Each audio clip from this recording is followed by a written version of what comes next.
बिस्मिल्लाहिर्रहमानिर्रहीम। अस्सलाम वालेकुम डियर स्टूडेंट्स। उम्मीद करता हूँ बच्चों आप सब खैर ऑफिस से हैं। आपको मैयर थ्योरी की क्लास में वेलकम। आज हम प्रॉपरली चैप्टर नंबर 2 मैयरेबल सेट्स जो हैं इसके ऊपर डिस्कशन करेंगे। इस चैप्टर का जो पहला कॉन्सेप्ट है वो आपका है जी measure on a set. Measure on a set क्या है? मैयर एक आपके पास फंक्शन है, रियल वैल्यूड फंक्शन। ठीक है जी, पहली बात जो आपने याद रखनी है कि measure is a name of function. अब वो फंक्शन किस तरह डिफाइन किया है? वो कुछ सम प्रॉपर्टीज़ हैं, कुछ खास प्रॉपर्टीज़ को सेटिस्फाइड करेगा वो जो रियल वैल्यूड फंक्शन होगा। अगर वो रियल वैल्यूड फंक्शन कुछ प्रॉपर्टी, तीन प्रॉपर्टीज़ होंगी जिसको मैं अभी आप यहाँ पर हम डिस्कस करते हैं। अगर वो उनको सेटिस्फाइड करेगा तो हम कहेंगे कि ये जो रियल वैल्यूड फंक्शन है ये एक मैयर है किसी सेट के ऊपर। अच्छा, रियल वैल्यूड फंक्शन क्या है? रियल वैल्यूड फंक्शन आप ऐसे फंक्शन कहते हैं जिसकी रेंज जो है वो आपके पास रियल नंबर हो। ठीक है, हम यहाँ पर एक्सटेंडेड रियल नंबर की बात करेंगे, यानी रेंज जो होगी वो आपके पास उसमें इन्फिनिटी एंड पॉइंट्स जो होंगे वो भी शामिल हो जाएंगे। सही है। अब प्रॉपरली डेफिनेशन लिखने से पहले आप देखें कि मैयर का कॉन्सेप्ट कहाँ से आया है। मैयर क्या चीज़ है? मैयर शुरू से आप पढ़ते आ रहे हैं। मैयर का मतलब क्या है? किसी चीज़ को मैयर करना, पैमाइश करना। ठीक है, how to calculate. The concept of measure is actually comes from length. आप जब किसी लाइन की बात करते हैं, सपोज ये मेरे पास एक लाइन है जिसके दो एंड पॉइंट्स हैं। सपोज अगर ए है, ये बी इसका एंड पॉइंट है। अब इसके ऊपर मुख्तलिफ पॉइंट्स हैं। There are the infinite points on this line. तो अगर आप जब कैलकुलेट करते हैं कि इस लाइन की लेंथ कितनी है, तो सिंपल आप क्या करते हैं, आप इसके एंड पॉइंट में से इसके इनिशियल पॉइंट को माइनस कर देते हैं। This difference b minus a actually gives you the length of this line. ठीक है, इसी तरह ही अगर मैं इस बात को 2D फिगर, कोई भी ट्राइंगल है, स्क्वायर है, ठीक है, कोई पॉलीगॉन है, ठीक है, या कोई प्लेन एरिया है, लाइक एस पैराबोला है, एलिप्स है, तो उसमें आप क्या कैलकुलेट करते हैं? सपोज अगर मैं ट्राइंगल की बात करता हूँ। अब इस ट्राइंगल में देर आर इनफाइनाइट पॉइंट्स। ठीक है, अब इसमें जिस चीज़ को हम मेजर कर रहे हैं वो क्या है? It's area. ठीक है, तो यहाँ पर जो चीज़ जिस चीज़ का मेजरमेंट करेंगे वो एरिया है। अगर इसी कंसेप्ट को मजीद अगर आप 3D में ले जाएंगे तो बेटा 3D में आपके पास क्यूब है, क्यूबाइड है। ठीक है, सपोज, या और 3D फिगर जो आप पढ़ते हैं, एलिप्सॉइड, पैराबोलाइड। ठीक है, अब इसमें इस 3D फिगर में जो कि मैंने क्यूब बनाया है, आप क्या कैलकुलेट करेंगे, क्या मेजर करेंगे? आप इसका वॉल्यूम मेजर करेंगे। तो अब ये तमाम के तमाम ये क्यूब है या आपके पास ये प्लेन रीजन है या ये लाइन है, ये क्या है? These are actually set of points. ठीक है, अब एक सेट ऑफ पॉइंट्स हैं, सेट हैं। ठीक है, अब उन सेट्स के ऊपर आप क्या मेजर करते हैं? लाइन की लेंथ मेजर करते हैं, जो प्लेन रीजन है उसका एरिया मेजर करते हैं, और जो 3D फिगर है उसका वॉल्यूम मेजर करते हैं। सिंपल सी बात है। तो ये इस चैप्टर में जो मैयर थ्योरी में आप पढ़ रहे हैं, measure on a set is actually the generalisation और most advance form of these length, area and volume. ठीक है, तो यहाँ पर हम कोई पर्टिकुलरली खास सेट की बात नहीं करेंगे, हम जर्नल बात करेंगे कि आपके पास एक सेट है। ठीक है, अगर आपने उस सेट की मैयर निकालनी है, मैयरमेंट करनी है, ठीक है, तो वो किस तरीके से की जाती है ये आपने सीखना है। तो मैयर ऑन अ सेट क्या है? एक रियल वैल्यूड फंक्शन है जो सम प्रॉपर्टीज को सेटिस्फाई करता है। तो बात करते हैं सिग्मा अलजबरा से, हम स्टार्ट करेंगे। Let a b are sigma algebra. अब आई होप कि आपको सिग्मा अलजबरा की डेफिनेशन पता है। ठीक है, ये मैं अपने प्रीवियस लेक्चर जो हैं उसमें तमाम चीज़ें बहुत डिटेल से बता चुका हूँ। Let a b a sigma algebra and mu is a mu is an extended real valued function, real valued function defined on this sigma algebra and satisfy following three conditions.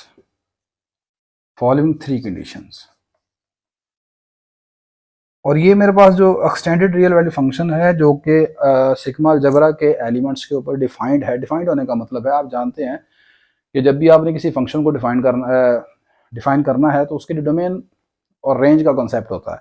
तो mu जो है वो start करेंगे हम, उसकी जो domain में elements आएंगे वो सिग्मा अलजेब्रा के होंगे, जो आंसर आएंगे वो आपके पास एक्सटेंडेड रियल वैल्यूड फंक्शन 0 से इन्फिनिटी के दरमियान होंगे। मतलब कुछ इस तरह होगा। Define 3 conditions, our mu is this. Mu जो है वो आपके पास सिग्मा अलजेब्रा से स्टार्ट होगा, उसके एलिमेंट्स को उठाएगा और आंसर कहाँ पर फेंकेगा, 0 से इन्फिनिटी क्लोज इंटरवल में। ठीक है, अब ये जो आपके पास एक्सटेंडेड रियल वैल्यूड फंक्शन आपने डिफाइन किया है, अगर इन 3 कंडीशन को सेटिस्फाइड कर जाए, पहली कि म्यू जब भी किसी एम्प्टी सेट के ऊपर अप्लाई करें तो आंसर 0 आएगा। म्यू जब भी किसी नॉन एम्प्टी सेट के ऊपर अप्लाई किया जाए, ए एक नॉन एम्प्टी सेट है, कहां से बिलोंग कर रहा है, इस डोमेन से, अलजेब्रा से, सिग्मा अलजेब्रा से, तो इसका आंसर जो होगा वो हमेशा ग्रेटर देन इक्वल टू 0 आना चाहिए। और तीसरी कंडीशन ये है कि ये काउंटेबल एडिटिव कंडीशन को पूरा करना चाहिए। Mu should satisfy countable additivity, countable additivity property, additive property. अब काउंटेबल एडिटिव प्रॉपर्टी क्या थी, countable additive property, countable additive property बेटा ये है कि अगर आप म्यू जो है वो अप्लाई करें काउंटेबल यूनियन के ऊपर, एन इज इक्वल टू 1 से इन्फिनिटी, किसकी काउंटेबल आपने यूनियन लेनी है, ए आई कौन है, these are the disjoint sets of sigma algebra. ठीक है, मैं अभी दोबारा बताता हूँ आपको। मतलब काउंटेबल एडिटिव प्रॉपर्टी आपके पास ये है कि आपने मीन अप्लाई किया है इस काउंटेबल यूनियन के ऊपर और इसका आंसर इसके इक्वल आना चाहिए, एन इज इक्वल टू 1 से infinity mu of a i where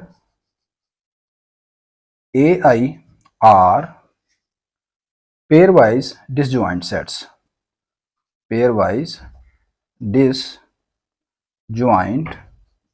sets. बात समझ आई कि नहीं आई? देखें, पहली चीज काउंटेबल एडिटिविटी। काउंटेबल का मतलब बेटा यहाँ पर दो चीज है, आप जिस चीज को कहते हैं कि सेट फाइनाइट है, ठीक है, उसे भी उसे काउंटेबली फाइनाइट बोलते हैं।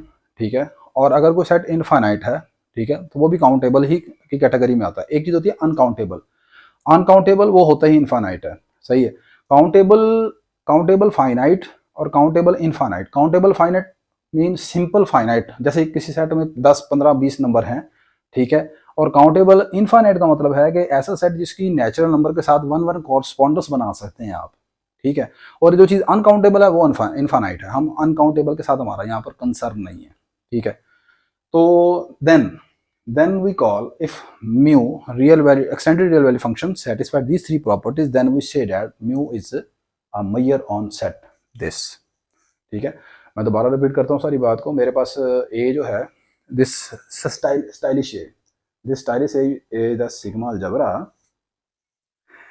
and mu is an extended real valued function that starts from this stylish A. This is the domain of mu and it maps every elements of A to the closed interval 0 to infinity.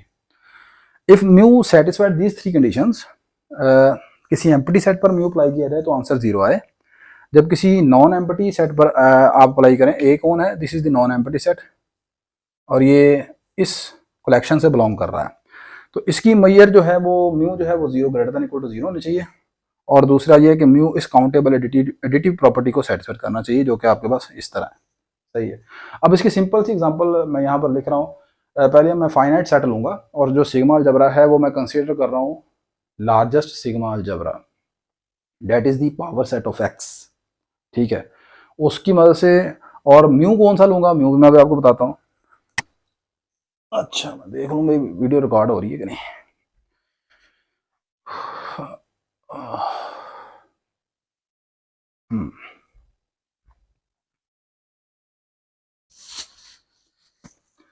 अच्छा बेटा, ले example देखने, example number 1 मैं पहले simple सी example लेता हूँ, फिर उसके बाद थोड़ा सा आपका लेवल एडवांस करेंगे। This is my first example.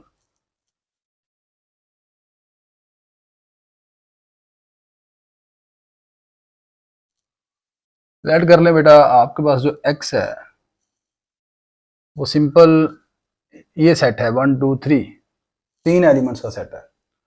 अब इसके ऊपर जो मैं एक सिग्मा अलजेब्रा डिफाइन करने लगा हूँ वो आप जानते हैं, simple power set of x. Let power set of x is empty 1 2 3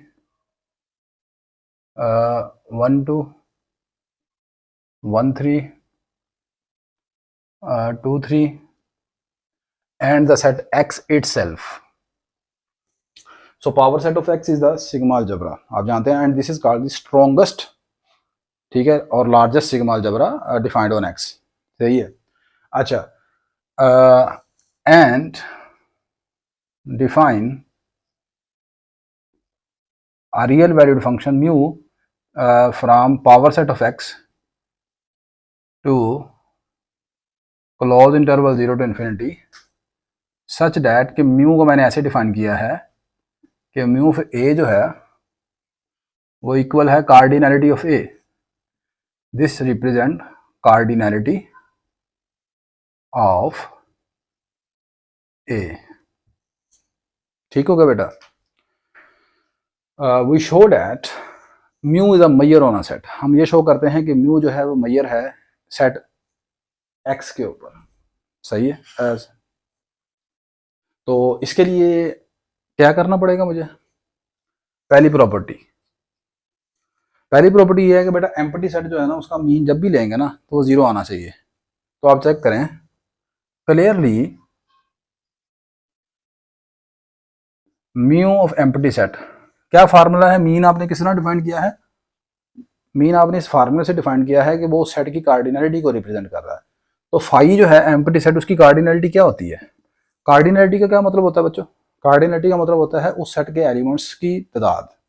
number of elements in a set is called cardinality of a finite set. तो ये आपके पास बेटा कितना आएगा? 0। इसकी कार्डिनलिटी कितनी है? 0 है। पहली शर्त पूरी हो गई। Now what is the second condition? Second condition says that the cardinality of any non-empty set is always greater than or equal to 0। ठीक है ना? किसी भी सेट की ना, कोई भी सेट आप ले लें, उसकी कार्डिनलिटी हमेशा ग्रेटर देन इक्वल टू 0 होनी चाहिए। तो आप क्लियरली ये बात क्लियर है, for all a belong to power set of x. आप इनमें से कोई भी सेट ले लें, चाहे एम्प्टी ले लें चाहे नॉन एम्प्टी ले लें, उसके ऊपर जब भी आप मीन अप्लाई करेंगे, यानी ये वाला सेट, ये वाला फंक्शन सॉरी, तो उसका आंसर कितना आएगा?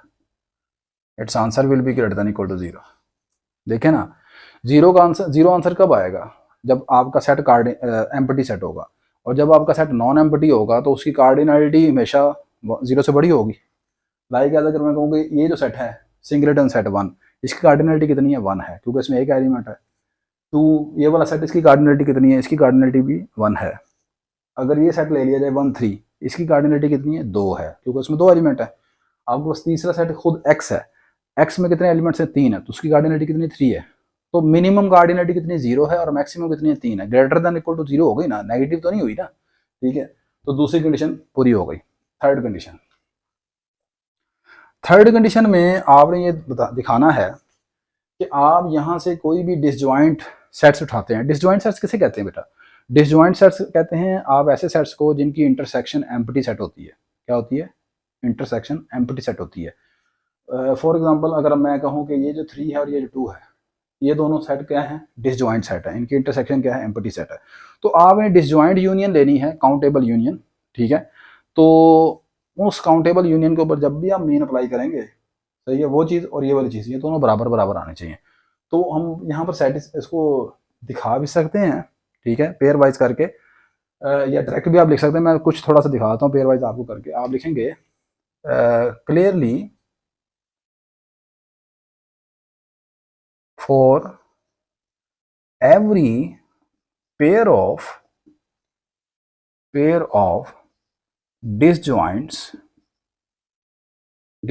sets of sigma algebra px, ये जो तीसरी प्रॉपर्टी है कि म्यू जब भी अप्लाई किया जाएगा काउंटेबल यूनियन के ऊपर, इसका आंसर आएगा मीन ऑफ ए एन के बाद, ठीक है। अच्छा यहाँ पर अपर लिमिट इन्फिनिटी आप यहाँ पर लिख देंगे तो वो गलत नहीं होगा, यहाँ पर भी लिखने तब भी गलत नहीं होगा, सही है। लेकिन इन केस फर्ज करें जैसे आपका सेट यहाँ पर फाइनाइट है ना, तो फाइनाइट के केस में आप सिर्फ यहाँ पर नीचे आपने अक्सर देखा होगा नीचे नंबर लिखा होता है, अपर लिमिट नहीं लिखी होती, ठीक है। वो ये चीज़ शो कर रही है कि आप अपनी यूनियन को या अपने समीशन को किस खास नंबर तक रन कर रहे हैं, वो चेंज होता रहता है, ठीक है ना। मतलब फर्ज करें काउंटेबल यूनियन में सिर्फ इन दो की लेता हूँ, ठीक है। तो पहले मैं सिर्फ दो के लिए अप्लाई करूँगा, फिर फर्ज करें अगले तीन के लिए ले लेता हूँ, फिर तीन आ जाएगा। तो इसलिए अगर आप यहाँ से इसको हटा भी दें तब भी ठीक है, और अगर आप लिख भी देंगे तो तब भी चल जाएगा। तो चलिए अगर आप लिख दें, अगर आपको प्रॉब्लम हो रही है, मैंने क्या लिखा है, clearly for every pair of disjoint sets, mean जो है जब भी आप निकालेंगे इस यूनियन का वो इसके बराबर आएगा। इस चीज़ को मैं कोई एक दो सेट लेकर आपको दिखा देता हूँ और आप भी लिख सकते हैं। फॉर एग्जाम्पल आप कहें कि ये जो तीन सेट हैं ये वाले, ठीक है, आप देखें ये पेयर वाइज डिसजॉइंट है। For example 1 2 and 3, these are pairwise disjoint sets, pairwise disjoint sets। अब ये पेयर वाइज डिसजॉइंट सेट्स हैं तो आप चेक करके देख रहे हैं ये वाली प्रॉपर्टी इनके लिए सेटिस्फाइड होती होगी।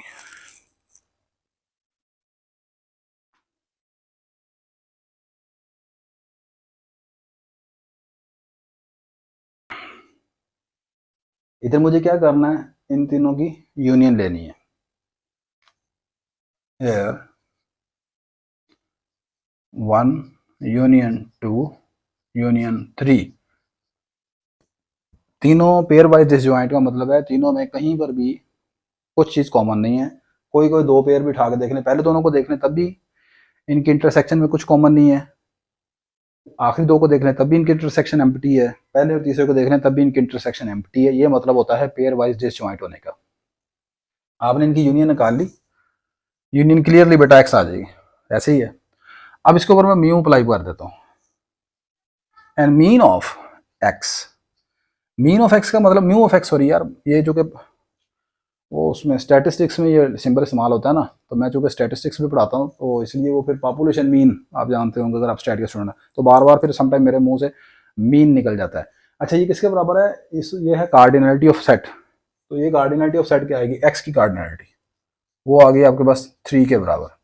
अब हम इसके राइट साइड को गौर करते हैं। राइट साइड पर आपने क्या करना है, समीशन अप्लाई करना है इन सेट के ऊपर मीन अप्लाई करने के बाद, ठीक है। तो मतलब कैसे तरह चेक कीजिएगा, राइट हैंड साइड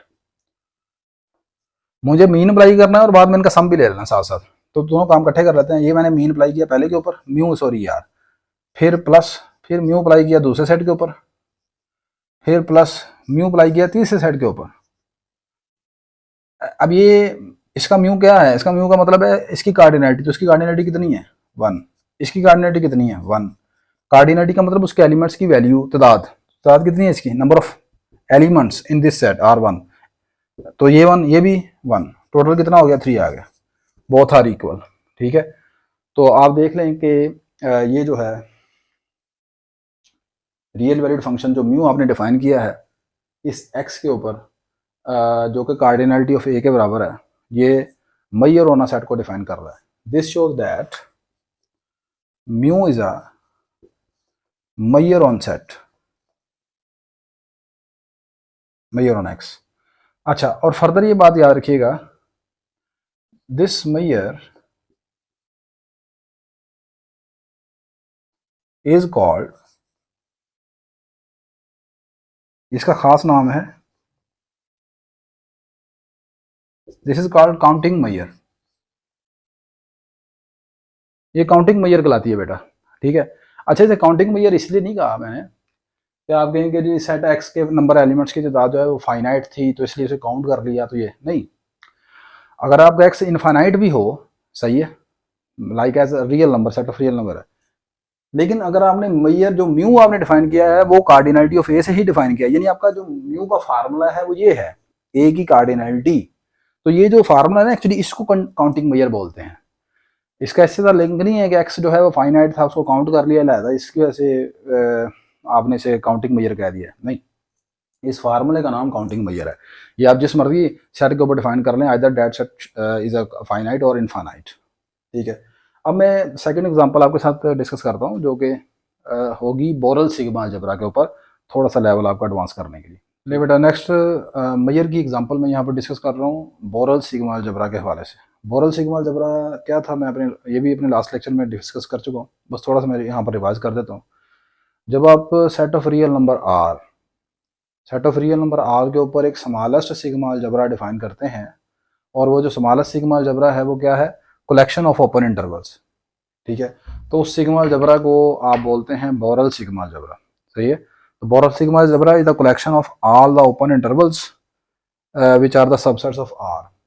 ठीक है, तो उसको मैथमेटिकली आप इस तरह देख सकते हैं, this set, this is the collection of open intervals where A and B are the real numbers. A जो है पहला नंबर बी से दूसरे नंबर से छोटा है, तमाम ओपन इंटरवल जो है वो रियल नंबर के सबसेट हैं।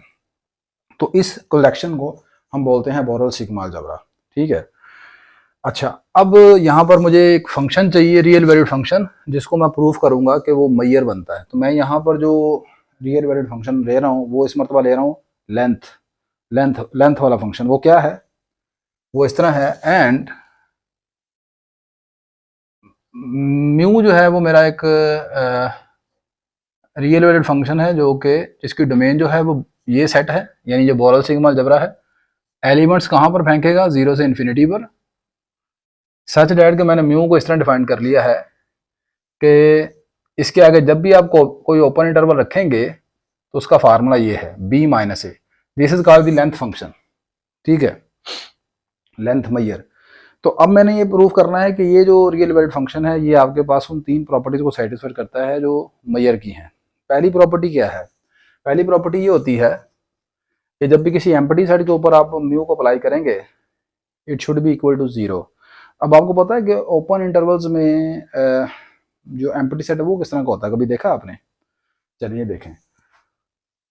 मीन आपने अप्लाई किया एम्प्टी सेट के ऊपर, और एम्प्टी सेट कौन है, चले ओपन इंटरवल्स में जब आप एंड पॉइंट और इनिशियल पॉइंट दोनों सेम हो, तो वो जो इंटरवल है जाहिर सी बात है उसके अंदर कोई भी पॉइंट नहीं आएगा। ओपन में, क्लोज में होगा जब क्लोज में, सुनिए, क्लोज में जब भी स्टार्टिंग पॉइंट और एंड पॉइंट सेम होंगे तो वो जो होता है सिंगलेटन सेट के बराबर होता है, सिंगलेटन सेट ए। मतलब यहां पर तो ये है एम्प्टी सेट, इसको मैं लिखूंगा ऐसे, मीन ऑफ एम्प्टी। ठीक है ना, यानी फाइनल पॉइंट और इनिशियल पॉइंट दोनों सेम है, लेकिन चूंकि ये ओपन है तो इसलिए कोई भी पॉइंट सेम शामिल नहीं होगा। ठीक है, लिहाजा ये एम्प्टी सेट होगा। हाँ, अगर ये क्लोज इंटरवल होता तो फिर उसकी, इसको मैं लिखता इस तरह, अगर ये ऐसे लिखा हो ना तो ये फिर इसको ऐसे लिखा जाएगा ये। ठीक है ना, अच्छा चलें, अब इसका म्यू जो है मैंने निकालना है। म्यू कैसे निकालना है जी, final point minus initial point, तो उसका फाइनल भी वही है इनिशियल भी वही है, तो ये आ जाएगा A minus A, this is equal to 0। पहली कंडीशन सेटिस्फाइड हो गई है, first condition is fulfil. Second condition, second condition ये है कि जब भी मैं कोई एलिमेंट्स यहाँ से उठाता हूँ तो उसका आंसर जो है वो ग्रेटर देन इक्वल टू 0 आना चाहिए। तो क्लियर बात है ये कि अगर आपने एक ओपन इंटरवल लिया, उसके ऊपर मीन अप्लाई किया, तो डेफिनेशन उसकी है बी माइनस ए। अब ए और बी रियल नंबर हैं, ए और बी क्या है, रियल नंबर है, ये नेगेटिव पॉजिटिव दोनों हो सकते हैं, सही है, लेकिन बी बड़ा है ए छोटा है, तो क्लियर बात है ये दोनों, इसका आंसर 0 कब आएगा, जब दोनों एंड पॉइंट्स सेम हो जाएंगे। सही है, अदरवाइज इसका आंसर जो होगा वो हमेशा ग्रेटर देन इक्वल टू 0 आएगा। देखें ना, बी बड़ा नंबर है बेटा, सही है ना, सही है। तो ये आपके पास आ रहा है इस तरह, ग्रेटर देन इक्वल टू 0। अच्छा, मैं आपको बता रहा था कि बी चूंकि मेरा लार्जेस्ट नंबर है, ए स्मॉलर नंबर है। आप कोई भी ए और बी रख के देख लें, ए और बी दोनों नेगेटिव ले जाएं, बी पॉजिटिव ले लें, ए नेगेटिव ले लें। ठीक है, बी हमेशा बड़ा होना चाहिए, ए छोटा होना चाहिए। आप डिफरेंस करके देखेंगे, आंसर हमेशा ग्रेटर देन इक्वल टू 0 ही आएगा। ठीक है, तीसरी प्रॉपर्टी ये है काउंटेबल एडिटिविटी। वो पिछली एग्जांपल की तरह यहाँ पर भी मैं इसी तरह लिखूंगा, सही है। वो क्यों, उसकी वजह है, मैं आप लिखूंगा जी कि for all A N where A N, N आपका नेचुरल नंबर है, for all A N belong to Borel sigma algebra, where an are pairwise disjoints sets, उनका जो काउंटेबल एडिटिविटी है, यानी ये n इज इक्वल टू 1 से infinity an, ये और ये जो समीशन है ये दोनों बराबर आएंगे। कैसे बराबर आएंगे चेक करके देख लें आप, कि फ़र्ज़ कर लें कि मेरे पास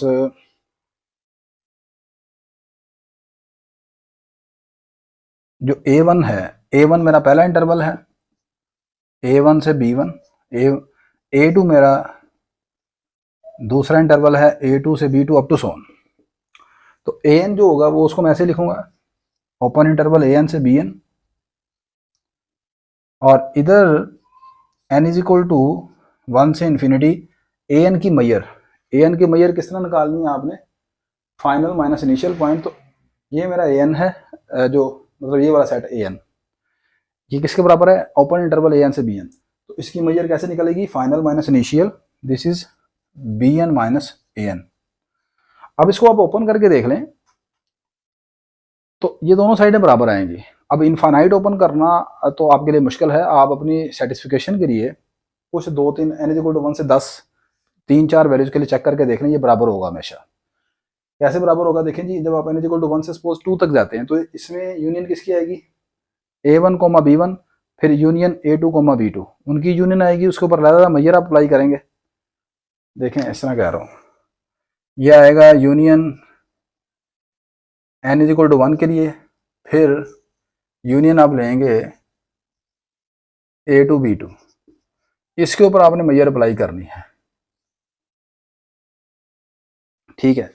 अब ये जो मैयर है इसकी मैयर आएगी B1 माइनस A1 और उसकी मैयर आएगी B2 माइनस A2, सही है। इसी तरह इसको ओपन कर लें n इक्वल टू 1 से 2 तक, ठीक है। तो ये क्लियरली ओपन आएगा। अब इसको मैं ओपन इस तरह नहीं करके दिखा रहा कि यहाँ पर मैंने बात की है कि ये कलेक्शन है ओपन इंटरवल्स की, कोई फार्मूला नहीं लिखा ओपन इंटरवल के, क्योंकि वो सीक्वेंस ऑफ इंटरवल का एक फार्मूला होता है ना कोई, वो यहाँ पर नहीं लिखा हुआ, सही है। अदरवाइज मैं इसको ओपन करके दिखाता। मिसाल के तौर पर मैं एक एग्जांपल आपके साथ शेयर करता हूँ जिसमें तीसरी प्रॉपर्टी आपको फुली मतलब समझ आ जाएगी। मैं एक सीक्वेंस ऑफ इंटरवल लेता हूँ, उसके ऊपर मैं आपको बताता हूँ कि ये वाली प्रॉपर्टी आप कैसे अप्लाई कर सकते हैं, ठीक है। यहाँ इसमें ये मुकम्मल आप लिखेंगे एंड में, this shows that mu satisfied the countable additivity, hence mu is a measure, ठीक है, on Borel on set of real number R with respect to Borel sigma algebra. अब मैं जो बात करने लगा हूँ कि इसमें अगर आपको डाउट है तो मैं यहाँ पर इस प्रॉपर्टी को सेटिस्फाई करता हूँ एक एग्जांपल की मदद से।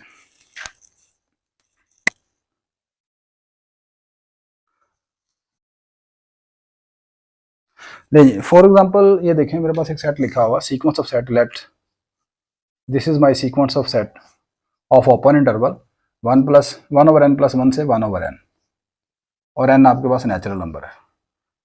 आप n की मुख्तलिफ वैल्यूज पुट करेंगे, this represent an open intervals, सही है। मिसाल के तौर पर अगर आप n की जगह 1 पुट करते हैं तो मेरा जो पहला सेट आएगा A1 वो आएगा 1/2 से 1 तक। अगर आप n की जगह 2 पुट करते हैं, दिस विल बिकम 1/2 से 1/3 से 1/2 तक। अगर आप n की जगह 3 पुट करते हैं, दिस विल बिकम 1/4 से 1/3 तक अप टू सोन।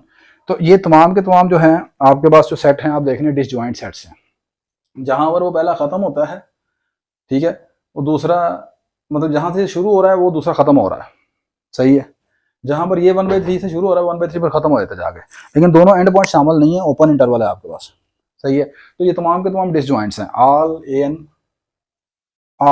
एन लिख लें, ए आई लिख लें, ऑल ए आई, और आई नेचुरल नंबर है, आर डिसजॉइंट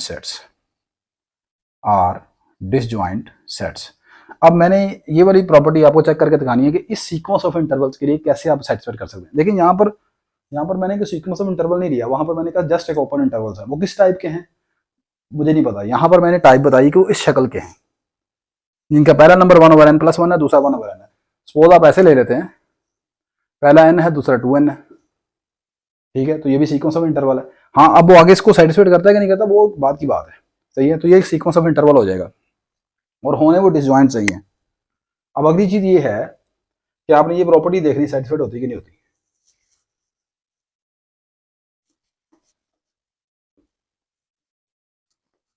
और म्यू मैं यही रख लेता हूँ, लेंथ वाला ही।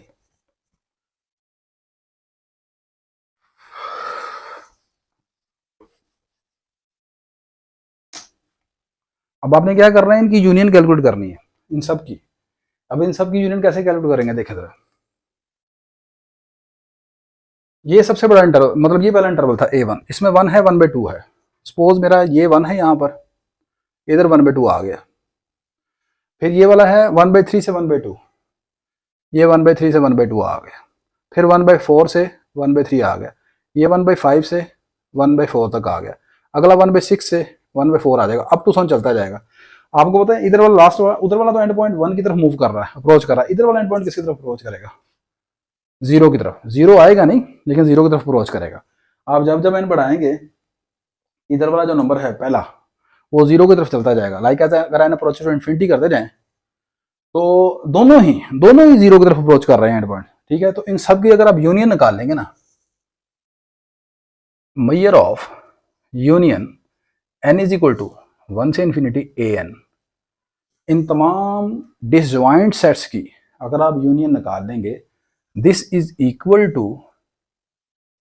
वो यूनियन आएगी ये ओपन इंटरवल 0 से 1। क्लियर हुई बात क्या नहीं? देखो इस तरह यहाँ पर चूंकि मैंने बताया कि मेरे पास सीक्वेंस ऑफ इंटरवल पता है, तो मैं उसके ऊपर ये यूनियन निकाल सकता हूँ। लेकिन जब मुझे सीक्वेंस ऑफ इंटरवल नहीं पता, मैंने जनरल बात की थी कि वो मेरे पास ओपन इंटरवल है, तो फिर वहां पर आप यूनियन नहीं निकाल सकते, ठीक है। वहां पर जस्ट ऐसे ही लिखेंगे आप, जैसा मैंने लिखा फॉर्मेलिटी के तौर पर, भाई ये इसको सेटिस्फाइड करेगा इस तरह। लेकिन यहाँ पर निकालनी, अब ये कैसे निकलनी है आगे, upper minus lower value 1 - 0, this is equal to 1। ये हो गया। अब मेरी राइट साइड है, राइट साइड में मैंने प्रूफ ये करना है कि जब ये मैं सम अप्लाई करूंगा इसके ऊपर an, तो अब ये भी 1 के बराबर आना चाहिए, सही है। अब चेक करें जरा, n इज इक्वल टू 1 से इन्फिनिटी म्यू ऑफ an कौन है, ये मेरा डिफाइन किया हुआ है इस तरह, ओपन इंटरवल, ये ओपन इंटरवल है। 1/n+1 और 1/n, इसके ऊपर मैंने म्यू अप्लाई करना है। म्यू का फार्मूला क्या है, म्यू कहता है जी फाइनल माइनस इनिशियल कर देंगे। बड़ी अच्छी ये इंपॉर्टेंट एग्जांपल है जो मैं आपके साथ शेयर कर रहा हूँ। This is equal to summation n is equal to 1 से इन्फिनिटी, ये आएगा बेटा अपर माइनस लोअर। अब इसको जरा आप चेक करें, आपको पता है ये सीरीज कौन सी है। अब मुझे इसका सम चाहिए सीरीज का, इसका सम 1 के बराबर है। अब आप कहेंगे कैसे, मुझे कैसे पता चला, जी मैं बताता हूँ। अगर आपने इस सीरीज को पहले देखा है कहीं, नहीं देखा, देखा होगा आपने। Actually this is the telescopic sum, telescopic series है,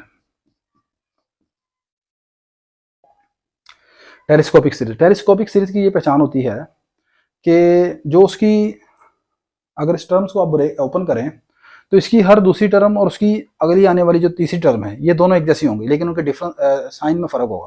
फॉर एग्जांपल इसको जरा ओपन करके देखें, मैं कहता हूँ लेट एस एन, मैंने अब प्रूफ क्या करना है, ये भी आंसर 1 के बराबर है। अब ये मैं करने लगा हूँ, let S N be the nth partial sum of the series. अब आप कहेंगे कहाँ का कंसेप्ट देखें, कहाँ पर चले गया, इसमें सीरीज आ गई है बीच में, सही है। ये इसका nth पार्शियल सम को रिप्रेजेंट कर रहा है एस एन, वो किसके बराबर होगा, ये होगा। इसका nth पार्शियल सम निकाल देते हैं, के इज इक्वल टू 1 से n, 1/k minus 1/k plus 1। इसको ओपन करें, कैसे ओपन करेंगे, के की 1 पुट करेंगे, आएगा 1, इधर आ जाएगा 2, फिर प्लस, समीशन की वजह से प्लस आ गया। के की जगह 2 पुट करेंगे, आएगा 1/2 माइनस 1/3। के की जगह 3 पुट करेंगे, आएगा 1/3 माइनस 1/4। अप टू सोन चलता जाएगा। के की जगह इनपुट करेंगे, आएगा 1/n माइनस 1/n प्लस 1। अब जो मैं बात बता रहा था कि टेलीस्कोपिक सम जो होता है उसकी पहचान ये होती है, हर ब्रैकेट में इसकी दूसरी टर्म उसकी पहली टर्म एक जैसी है, लेकिन साइन का फर्क है। -1/3 1/3, -1/4 आगे 1/4 आएगा। ये तमाम टर्म्स कट जाएंगी, 2 टर्म बचेंगी, एक सबसे शुरू वाली और एक सबसे एंड वाली, -1/n प्लस 1। अब आपने रियल एनालिसिस में या अपनी कैलकुलस में या मैथमेटिकल मेथड में आपने ये चीज़ें पढ़ी हैं कि अगर किसी सीरीज की का nth पार्शियल सम कन्वर्ज करे तो वो सीरीज कन्वर्ज करती है। तो वो कैसे कन्वर्ज करेगा, आप इसमें nth पार्शियल सम में लिमिट ले लें, n approaches to infinity, limit n approaches to infinity S N, यह आ जाएगा 1 माइनस 1/इन्फिनिटी प्लस 1। अब 1/इन्फिनिटी बेटा क्या है, 0, दिस इज इक्वल टू 1। तो इसका सीक्वेंस ऑफ nth पार्शियल सम जो है वो कन्वर्ज कर गया है और वो 1 के बराबर है, और ये क्या रिप्रेजेंट कर रहा है, this represent the sum of the series. तो इस सीरीज का सम जो है वो भी 1 के बराबर है अकॉर्डिंग टू दिस रिजल्ट। ठीक है, तो ये हमने प्रूफ करना था कि ये यूनियन और ये सम हमेशा बराबर बराबर आएंगे।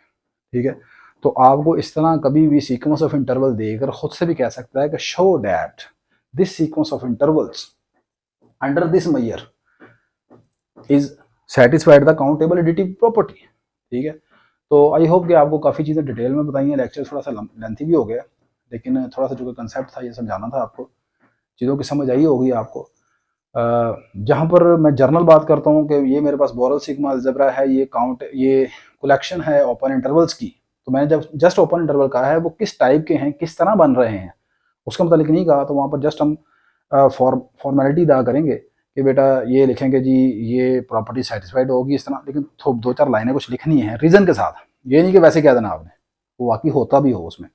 और जहाँ पर अगर वो ऐसे फार्मूला आपको दे के कहे कि इसको चेक करें काउंटेबिलिटी प्रॉपर्टी होल्ड करती है कि नहीं, तो ये आप इस तरह कर सकते हैं। आई होप कि लेक्चर आपको समझ आया होगा। चीज़ें अच्छी लगी तो लाजमन लाइक कर लीजिएगा वीडियो को और चैनल को सब्सक्राइब कर लीजिएगा। अल्लाह हाफिज़।